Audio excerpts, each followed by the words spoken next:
Minnesota Democrats, media, and the Department of Justice have continually ignored strong evidence supporting the fact that Ilhan Omar may be directly involved in tax, marriage, and immigration fraud. In 2002, Omar married Ahmed Hirsi in a religious ceremony. Hirsi is the father of Omar's 3 children and is pictured often with Omar and their children on their campaign website. In 2016, Minnesota journalist Scott Johnson received a tip about a post from a Somali community website containing marriage certificates alleging Omar married her brother Elmi in February 2009 in order for him to immigrate to the U.S. legally, despite the facts she'd been married to the father of her children, Hirsi, over a decade. This clearly proved that any such second marriage might be bigamous under Minnesota law as well as fraudulent. Later in August 2016, further investigation. Want to really see something that said, take a look at what happened. Hey. Why this beat so cold? We will make America proud again. When you try to kill our we will make America wealthy again. And yes, together, we will make America great again. Investigations into legal documents and filings in Minnesota by journalist Priya Samsundar uncovered evidence supporting the allegation that Ilhan Omar married her brother, Ahmed Nursed Elmi, in 2009. The 2009 marriage license to Elmi lists the same address as one filed for a Minnesota business 3 months later in May 2009 for a one-to-one cafe by Hirsi, the father of Omar's 3 children. That means Ilhan Omar was living with both her real husband Hirsi while still married to her brother Elmi. Omar has continued to deny the allegations, dismissing them as baseless rumors and fake journalists on bigot blogs despite mounting evidence. High school record evidence also support the claim that Elmi is indeed her brother and graduated in 2003 from Arlington Senior High School in St. Paul, Minnesota, with enrollment records that state he was born April 4th, 1985. The same birth date listed on Omar's 2009 marriage certificate to Elmi.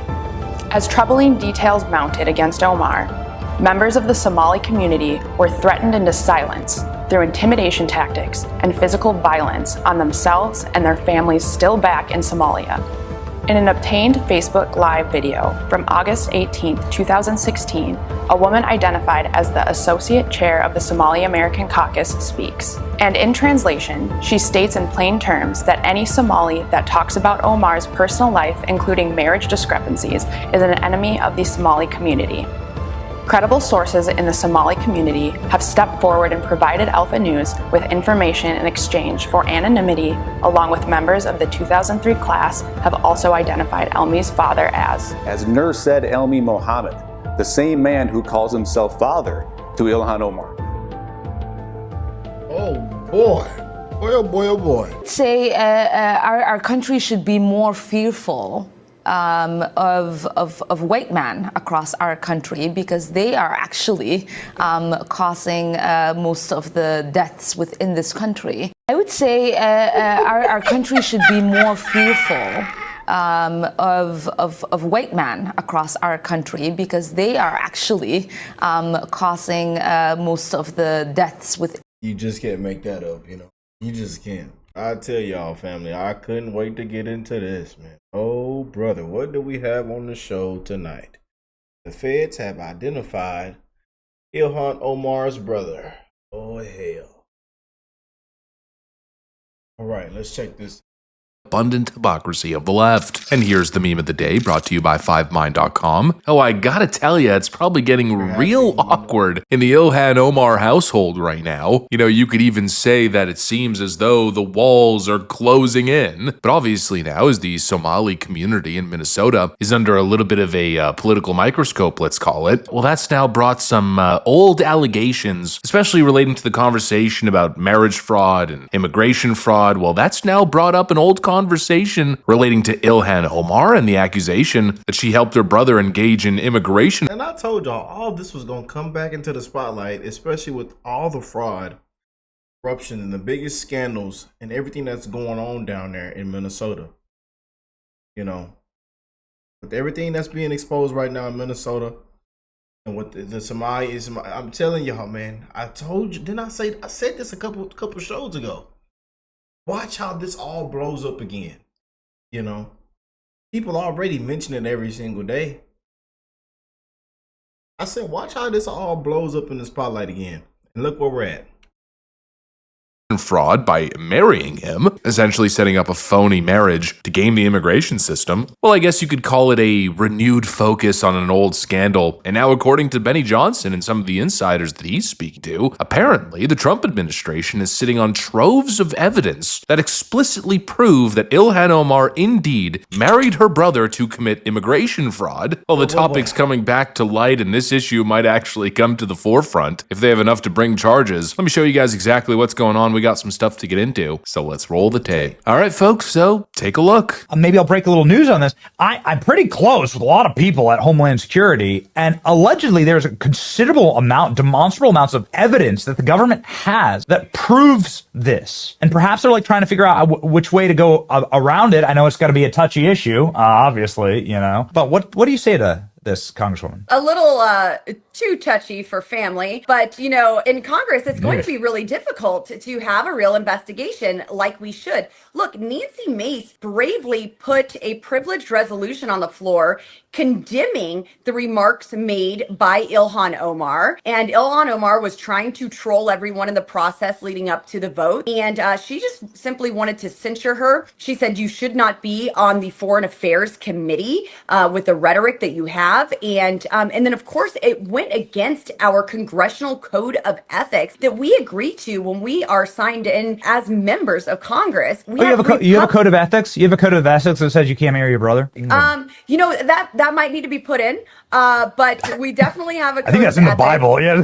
Yeah. So in comes Benny Johnson saying that there are people in the government who are now basically confirming that behind the scenes, they have irrefutable evidence that Ilhan Omar did in fact marry her brother. And the reason, of course, the instant leap would be an immigration fraud, a scam. And if that's true, well, I think there's got to be a next step here. No more hiding behind identity politics. No more, you're a racist if you asked any questions or mention anything about Ilhan Omar's brother. No, enough with that nonsense. How about some accountability? You know, how about we apply the same standard that the left applies to us? No one is above the law, right? Well, I don't give a crap if you're Ilhan Omar. I don't give a crap if you wear a hijab or your skin complexion is different than mine. I don't care if you've got all these racial accolades, the first Somali woman, whatever, the first this, that, and the other. I don't give a crap if it can be proven that you committed a crime, a fraud, that you abused America's immigration system, that you faked a marriage to smuggle a family member into the country. That is immigration fraud, and you should be held accountable. And frankly, if her brother's immigration petition was built on a sham marriage, his status should be revoked. We're talking denaturalization, deportation. That is the price that you should pay when you lie your way into a country. Whether or not that would apply to Ilhan Omar, I'm not exactly sure, but if prosecutors can show that she knowingly participated in it, which she very likely did, just the most logical explanation, well then she should be facing a criminal case, period. At the very least facing criminal charges, and at the absolute worst, her legal status being revoked as well. Although it might be a little bit difficult to send her back, considering it seems like even Somali leadership wants nothing to do with her. Jasmine Crockett recently.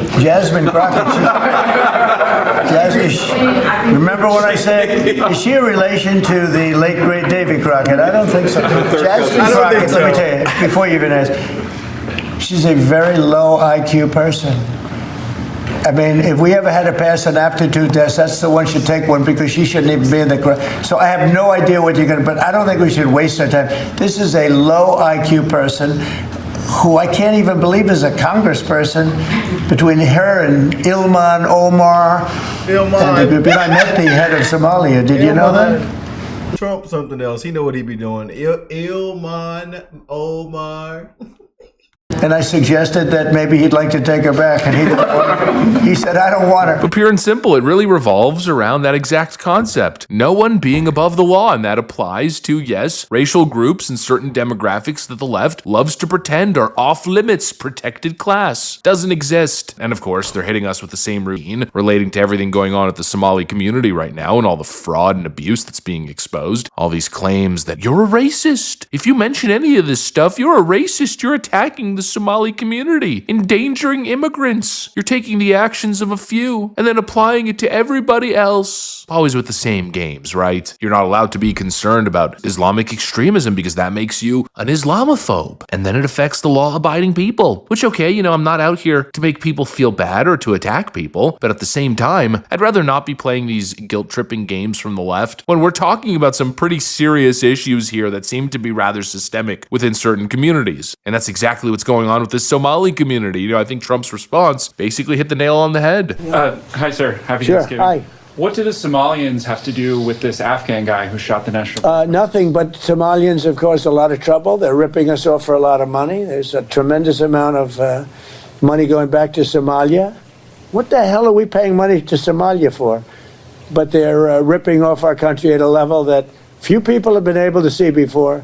That's about the only thing. You talk about competence. We have Ilhan Omar, who does nothing but complain about our country and our Constitution.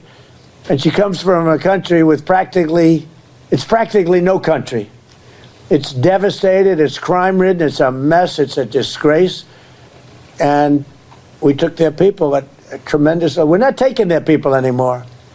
We're not taking their people, and we're getting a lot of their people out because they're nothing but trouble. Enough with the platitudes. And again, this is not about race, it's not about religion, it's about behavior and statistics. If you've got one particular network of people all concentrated in one area, in one state, committing fraud at a wildly disproportionate rate than the rest of the population, you don't look away and pretend like it's not happening because you're too scared to be called a frickin' racist. You deal with it before it gets even more out of control. And this is not a small issue. We're talking about mass immigration fraud and electoral fraud, bringing all kinds of people into the country illegally, stacking them all in one place, collecting concentrated power. Then it seems using that community, using that power, and even using illegitimate, illegal methods and schemes to get their community's people in positions of power. Yeah, that's a problem. It's not about racism. It's about preserving your country. It's about the taxpayers and voters not wanting to be ripped off. You know, not enabling systemic